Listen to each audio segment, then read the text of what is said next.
Hello, everybody. I hope today's going well for you. This past Sunday, I taught through Colossians chapter 2, verses 16 to 23. And we looked at some of the things that suggest Jesus' sacrifice was not sufficient to redeem us. We saw that there were challenges that whoever this person in Colossus come in and was teaching false things that suggested Jesus' death did not fully save you.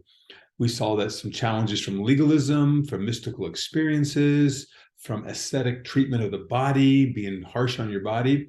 But in the end, what Paul says is these things cannot provide the power over the flesh. It can't deliver you from the sins of the flesh.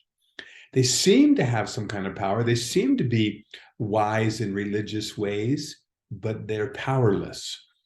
The rest of Colossians is going to show us how we do gain that power to live above the flesh and live in a holy life. And at the heart of that is something we've talked about several times, and that is our union with Christ.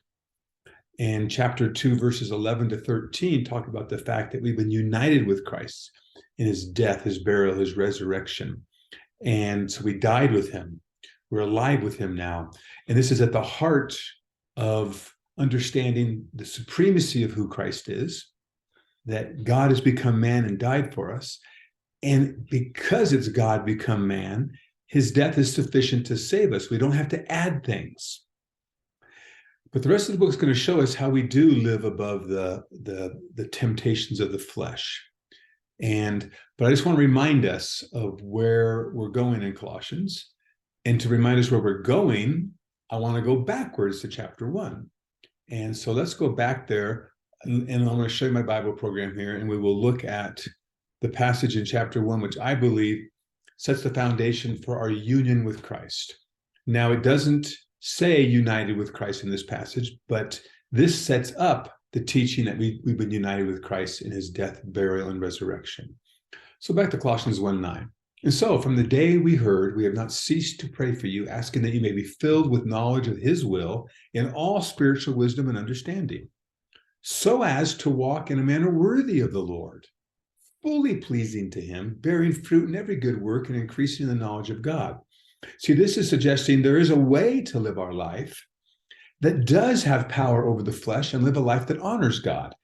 And those legalistic practices and mystical experiences and harsh treatment of the body, they don't cut it. But there is a way, and we'll look at that in a moment. Verse 11, being strengthened with all power according to his glorious might for all endurance and patience with joy, giving thanks to the Father, look at here, who has qualified you to share in the inheritance of the saints in light. You don't qualify yourself. He qualifies you. He equips you. He's the one that gives you the ability to live a life pleasing to the Lord.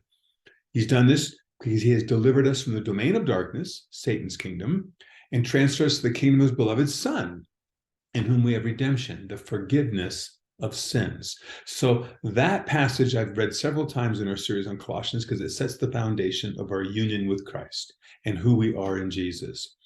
And when we get to chapter 3, we see that, first of all, so we've died with Christ, chapter 2:20. Chapter 3, verse 1 says we've been raised with Christ. We should live life differently now. And then chapter 3 explains how we live that life differently by putting off the old, putting on the new. And I want you to, in the next weeks ahead, to study through Colossians chapter 3 and 4. Here's what we're going to do. We are not, this last Sunday was the last message on Colossians until January 1st. We're going to go into a short Thanksgiving time. We have our pastoral candidate coming in next week. Then we'll do Thanksgiving. Then we're going to do a Christmas theme. And so we'll come back to Colossians in January. But I need you to be reading through Colossians time and time again, especially focus on chapter 3. How is it that I live my life in light of my union with Christ, in light of the fact that God has qualified me to share in the inheritance of the saints? I didn't qualify myself. He gifted it to me. And I want to show you the passage I want you to think about. Think about this passage here, how he qualified you, delivered you from darkness to light, and who he makes you be. I want you to see right here. As you're reading through Colossians, I want you to focus on 3:12. Put on then, as God's chosen ones, holy and beloved, compassionate hearts, kindness, humility, meekness. We'll talk about those. I want you to see this first line in chapter 3:12. Put on then, and this is you and this is me, God's chosen ones. That's how he sees you, holy and beloved. This confirms what chapter 1, 9 to 14 taught us. He qualified us to share in the inheritance of the saints in light. He's delivered us from darkness and brought us to light, into the kingdom of the beloved Son. He's the one who chose you. He's the one who's making you holy.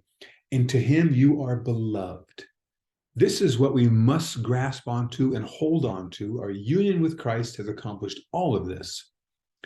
And when we have this as our foundation, not our own performance, our own experiences, our own mistreatment of the body, when we hold on to this, then we have the power to live a life he's called us to live. And we'll see that when we get back to Colossians in January.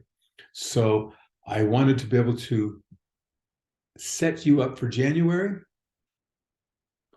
but also encourage you, please, keep your nose in Colossians. I won't be doing videos for the rest of this month of December. I'll start the videos again when we return to Colossians.